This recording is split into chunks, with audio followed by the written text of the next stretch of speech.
美國出手啦 ，MAGA 派副總統 JD Vance 代表美國保守勢力，即係共和黨，其實 Donald Trump 啦，親自飛去歐洲，就係要棒打歐洲左派，歐左向全世界宣佈美國要重拾全球霸主地位。Vance 喺德國慕尼黑安全會議上直接開炮，話歐洲最大嘅問題唔係俄羅斯，唔係中國，而係自己嘅內部搞法、自己嘅民主。美國要再次成為世界領袖 ，Make America Great Again。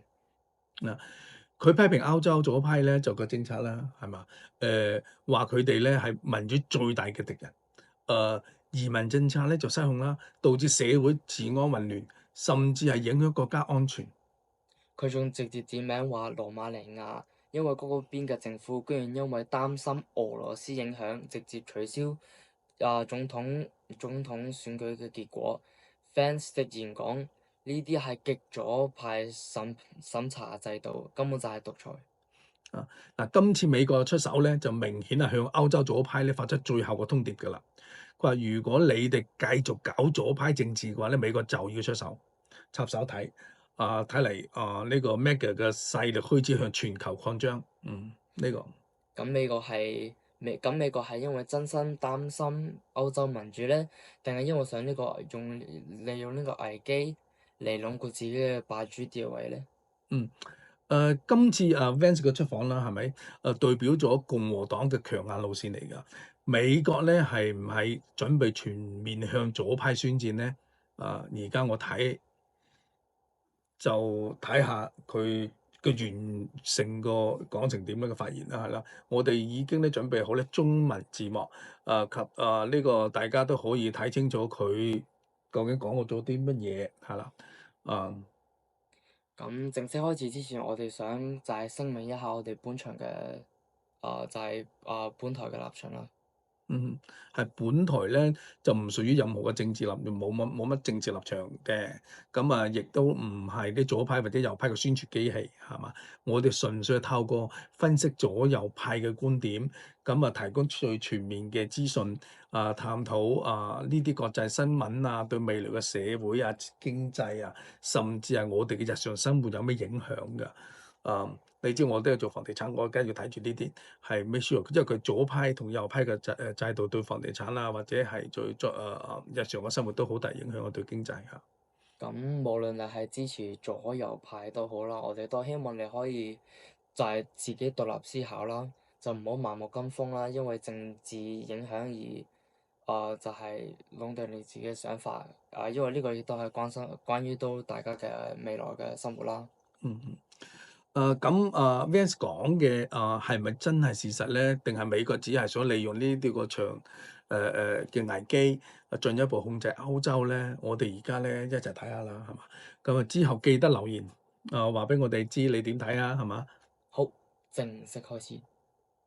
JD Vance, who was here last year as senator, and we are very happy that he has come back to Munich.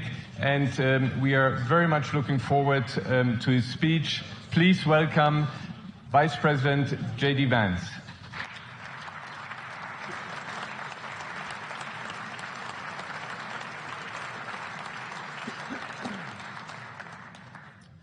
Well, thank you, and thanks to all the gathered delegates and luminaries and media professionals, and thanks especially to the host of the Munich Security Conference for being able to put on such an incredible event. We're, of course, thrilled to be here. We're happy to be here. And, one of the things that I wanted to talk about today is, of course, our shared values. And, it's great to be back in Germany. As you heard earlier, I was here last year as United States Senator. I saw Foreign Secretary David Lammy and joked that both of us last year had different jobs than we have now. But now it's time for all of our countries, for all of us who have been fortunate enough to be given political power by our respective peoples, to use it wisely to improve their lives. And I want to say that, I was fortunate in my time here to spend some time outside the walls of this conference over the last 24 hours.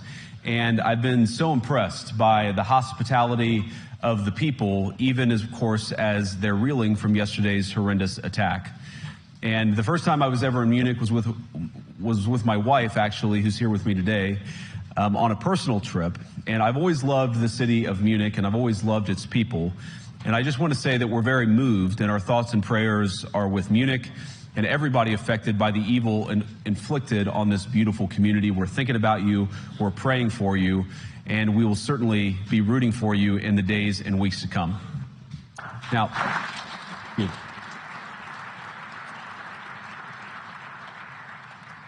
I hope that's not the last bit of applause that I get, but we gather at this conference, of course, to discuss security, and normally we mean threats to our external security. I see many great military leaders gathered here today. But while the Trump administration is very concerned with European security and believes that we can come to a reasonable settlement between Russia and Ukraine, and we also believe that it's important in the coming years for Europe to step up in a big way to provide for its own defense, the threat that I worry the most about vis-a-vis Europe is not Russia, it's not China, it's not any other external actor. And what I worry about is the threat from within, the retreat of Europe from some of its most fundamental values, values shared with the United States of America.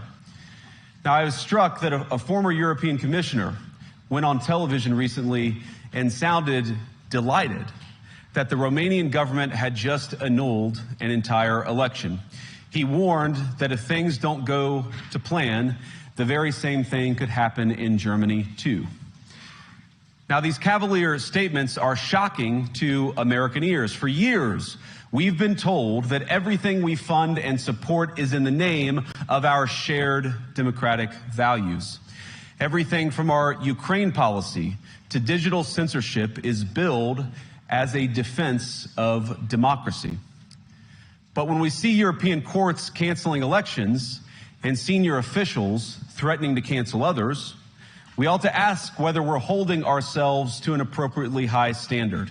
And I say ourselves because I fundamentally believe that we are on the same team. We must do more than talk about democratic values, we must live them. Now, within living memory of many of you in this room, the Cold War positioned defenders of democracy against much more tyrannical forces on this continent. And consider the side in that fight that censored dissidents, that closed churches, that canceled elections. Were they the good guys? Certainly not. And thank God they lost the Cold War. They lost because they neither valued nor respected all of the extraordinary blessings of liberty. The freedom to surprise, to make mistakes, to invent, to build. As it turns out, you can't mandate innovation or creativity, just as you can't force people what to think, what to feel, or what to believe. And we believe those things are certainly connected. And unfortunately, when I look at Europe today, it's sometimes not so clear what happened to some of the Cold War's winners.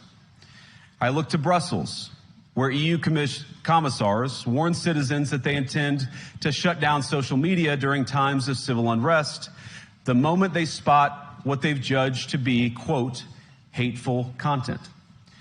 Or to this very country, where police have carried out raids against citizens suspected of posting anti-feminist comments online as part of, quote, combating misogyny on the internet, a day of action. I look to Sweden, where 2 weeks ago the government convicted a Christian activist for participating in Koran burnings that resulted in his friend's murder. And as the judge in his case chillingly noted, Sweden's laws to supposedly protect free expression do not, in fact, grant, and I'm quoting, a free pass to do or say anything without risking offending the group that holds that belief. And perhaps most concerningly, I look to our very dear friends, the United Kingdom, where the backslide away from conscience rights has placed the basic liberties of religious Britons in particular in the crosshairs. A little over 2 years ago, the British government charged Adam Smith Connor, a 51-year-old physiotherapist and an Army veteran, with the heinous crime of standing 50 meters from an abortion clinic and silently praying for 3 minutes. Not obstructing anyone, not interacting with anyone, just silently praying on his own. And after British law enforcement spotted him and demanded to know what he was praying for, Adam replied simply, it was on behalf of the unborn son he and his former girlfriend had aborted years before. Now, the officers were not moved.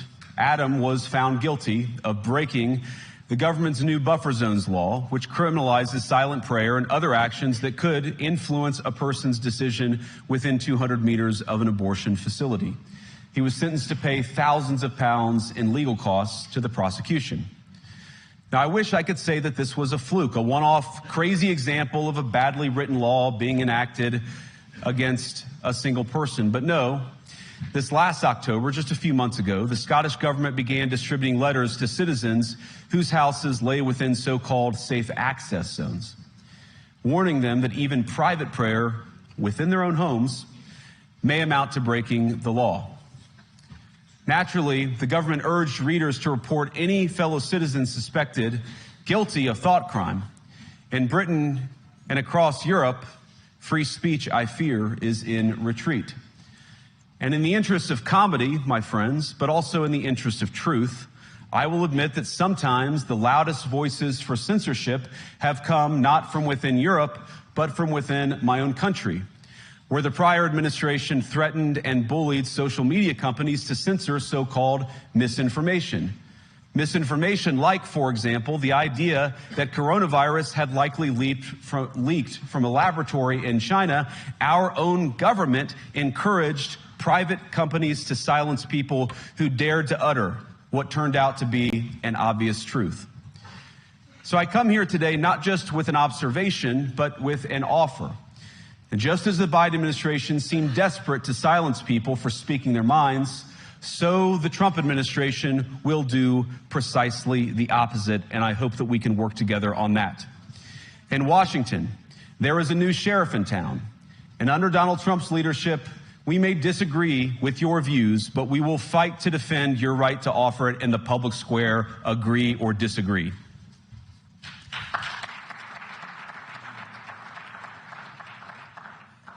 Now, we're at the point, of course, that the situation has gotten so bad that this December, Romania straight up canceled the results of a presidential election based on the flimsy suspicions of an intelligence agency and enormous pressure from its continental neighbors. Now, as I understand it, the argument was that Russian disinformation had infected the Romanian elections.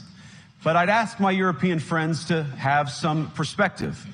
You can believe it's wrong for Russia to buy social media advertisements to influence your elections. We certainly do. You can condemn it on the world stage even. But if your democracy can be destroyed with a few $100,000 of digital advertising from a foreign country, then it wasn't very strong to begin with. Now, the good news is that I happen to think your democracies are substantially less brittle than many people apparently fear. And I really do believe that allowing our citizens to speak their mind will make them stronger still.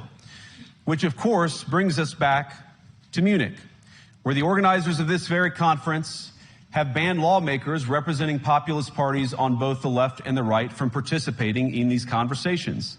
Now, again, we don't have to agree with everything or anything that people say.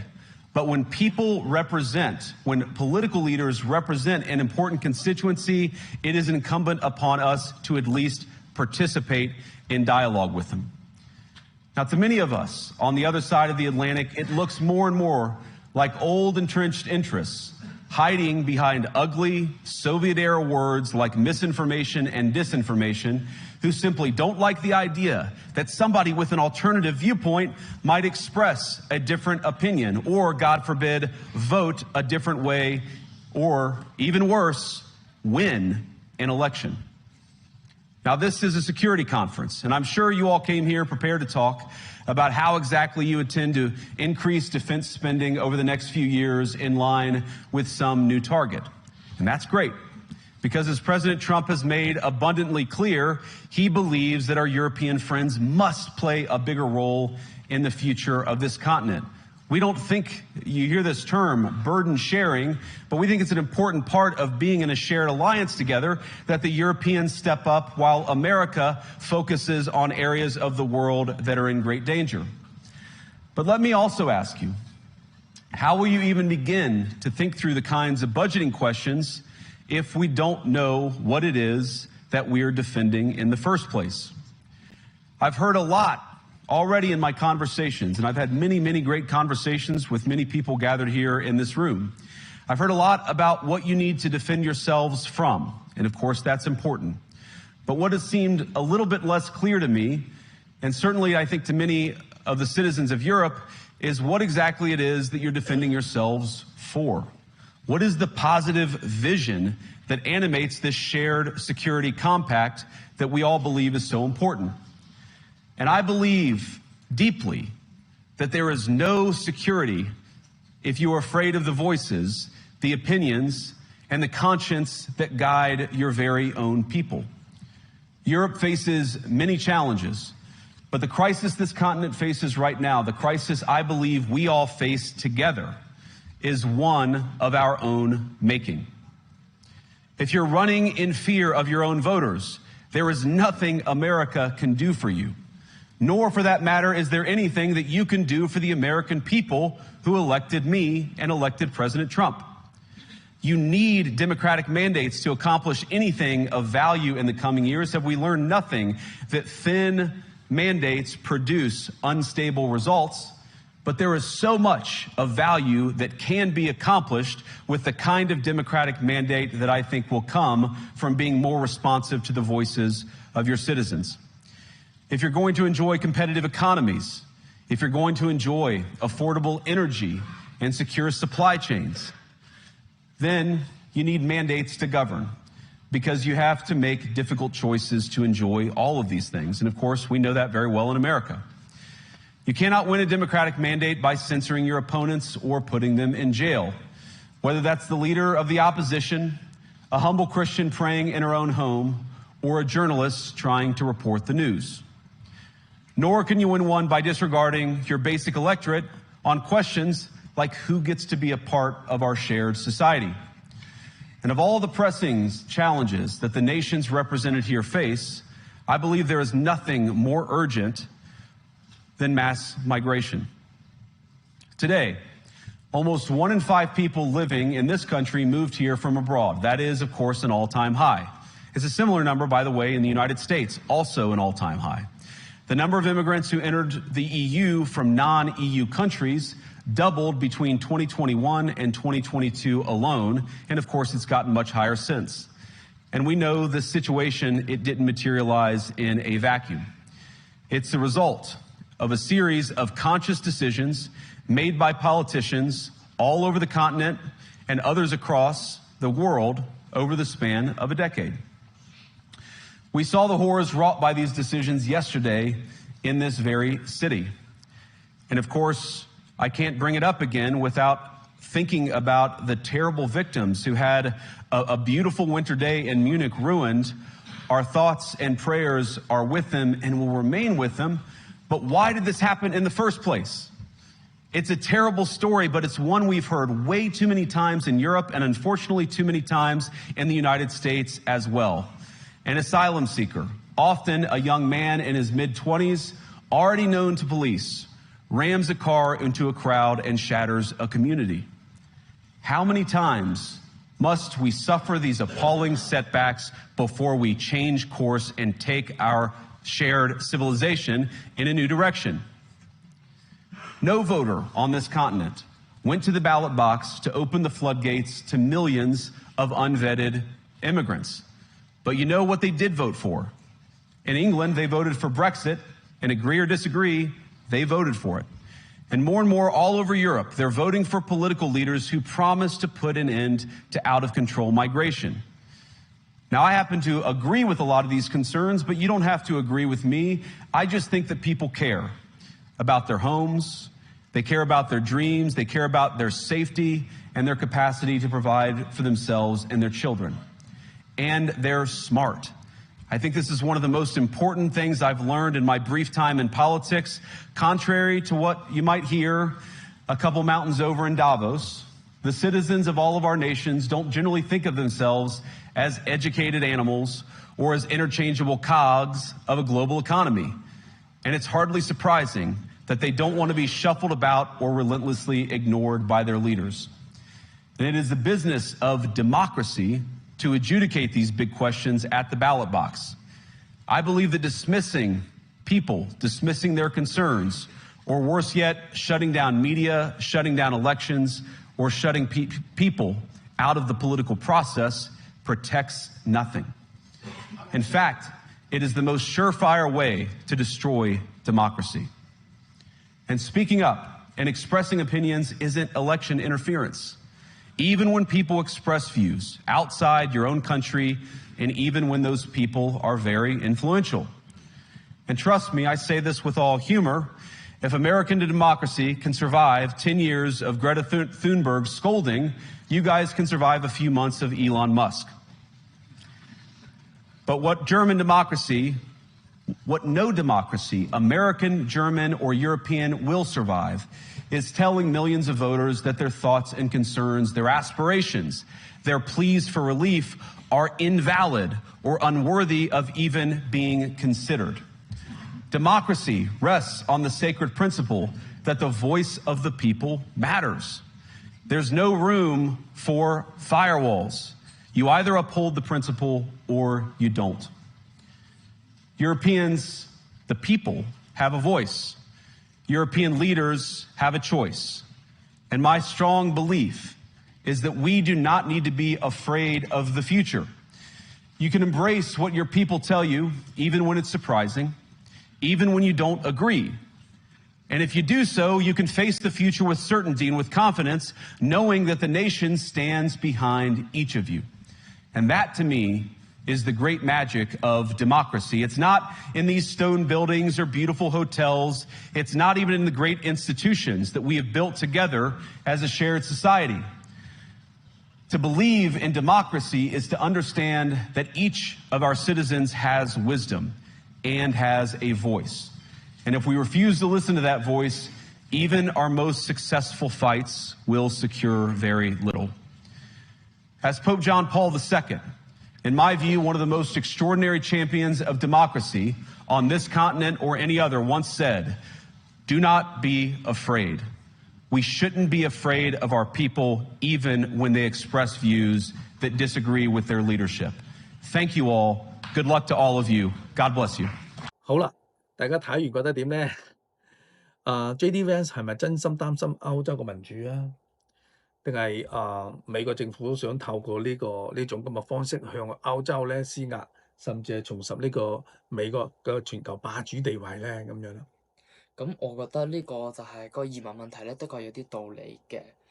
不過咧，嗰個歐洲內部比嗰個俄羅斯更加危險咧，我覺得呢個講法就係有啲誇張咯。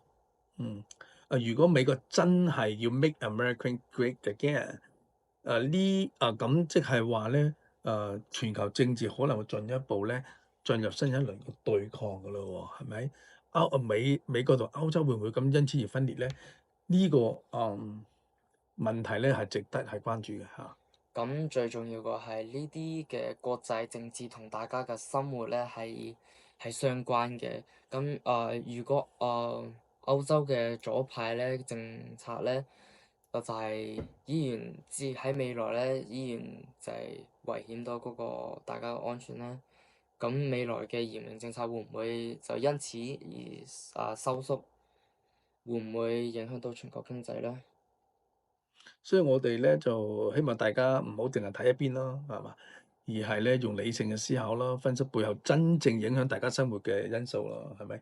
即係左派同右派嘅思維係對個政策相差好遠嘅，其實。咁你哋點睇嘅咧？